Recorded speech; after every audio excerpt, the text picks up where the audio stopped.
So I was recently in New York and got to do some street photography. I got to shoot on the Fuji X100V. I am not a Fuji shooter. I am a Canon shooter, and I want to go and kind of show you some of the photographs and things I liked, things I didn't like, and just the lessons I learned. So the first one is just kind of, it's the most disappointing shot from it. So start the bar really low. I saw this guy perfectly kind of framed up behind the buildings, and the shutter speed was too low. It ended up being a 20th a second, so you get this blur on it, and it's so frustrating because some of the lessons I'm learning in street photography are like, I just have to like actually stop and get my shot. I can't just be like, oh, walking, snap, snap, snap, snap. Like, I have to like really take the mindset of a professional, and like if I'm gonna do street photography, I have to actually like really think with getting the shot and get the shot, if that makes sense, rather than like, oh, I'm just gonna kind of snap and walk, and really take a professional mindset when you're doing street photography. Similar to this pigeon shot, like I wish it was framed a little better, and it's good, but it has the right idea, but if it was a little bit lower, it would have been more epic. And if the focus point was on the pigeon, not the background, it's one of those things where like I'm learning the art of street photography. Like there's a total craft to street photography, and it's fascinating to do it more and to really learn and look for it. It's not just the eye, but it's like really framing the shot as you're going and being willing to take the time. So I'm going through and editing them. Some of these shots are good, but it's interesting because there's also, it's like, just what is the communication when you're doing these things? And when I'm shooting these, it's like, okay, like a photo like these couple right here. You could say it's just the street life of New York, but when I do it, I like to try to really have like, I don't like just shooting street photography for street photography's sake. I really like to have like, what is the message? What is this moment that we're seeing that can't really be captured by anybody else?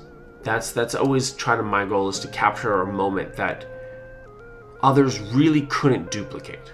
So another disappointing shot is this moment right here, because there was somebody coming out of this subway station, and I was like, oh my God, it would have been a perfect moment to have, but I was too far back. Instead of like running up to get the shot, and I like waited there for like a little bit, but we were on our way to our next activity, and so I couldn't just wait there for somebody and then like snap their photo. So it was a moment lost, and again, it's just those lessons of street photography. Now here's the next thing. It's like you have this moment right here where you can have a little bit of separation between the two, or have them all lined up. I don't know which one I really like more, because they're both kind of interesting, but they're both different. The symmetry in this one versus you could say the equalness in this. Let me know which one you like more. And that's the fascinating thing with photography. It's so subjective of like, which one do you like more or not? One of the things I love doing in my street photography is leading lines. As you see here in a handful of these shots, definitely the attention tries to go to one single point. It's a really simple, easy way to frame up street photography and something to look for. But if you're doing street photography, I highly recommend looking for leading lines. So another thing I try to look for is like, you could say hidden messages, or photographs that can communicate something a little bit more interesting. Like for example, I find this one kind of funny and fascinating, like this like no standing sign next to I'm assuming Jesus Christ, and in front of this church. I don't know, I find it as a fun, interesting dichotomy. Additionally, like where dichotomies to me are like so great, it's where you have these Keith Haring kind of paintings on this door with the chain fence in front of it. So like this kind of locked art, you know, the locked up artist.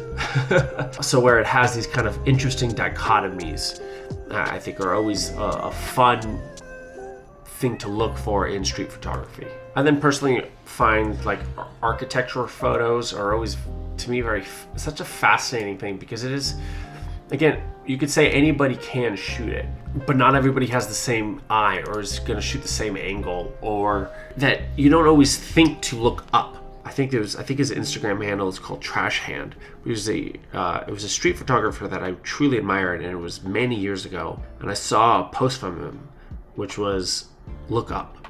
If you're doing street photography, don't forget to look up. And he did always these fascinating angles of skyscrapers. It's always stuck with me.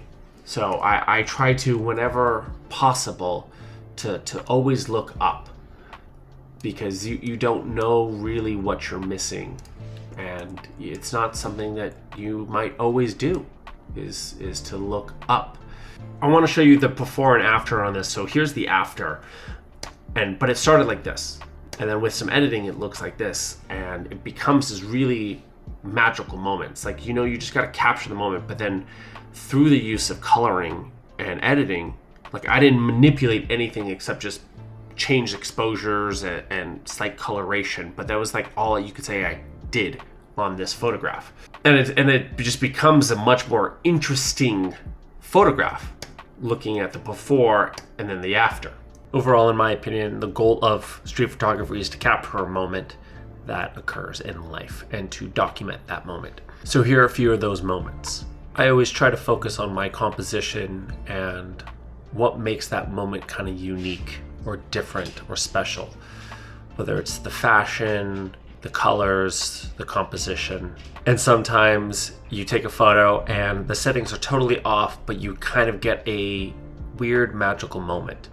I had a lot of fun shooting out in New York. Definitely learned a lot of lessons while doing this. If you're a street photographer yourself, I hope some of these lessons might have helped you. If you just enjoy some of the photographs, let me know which one's your favorite. Otherwise, I'll see you in the next adventure.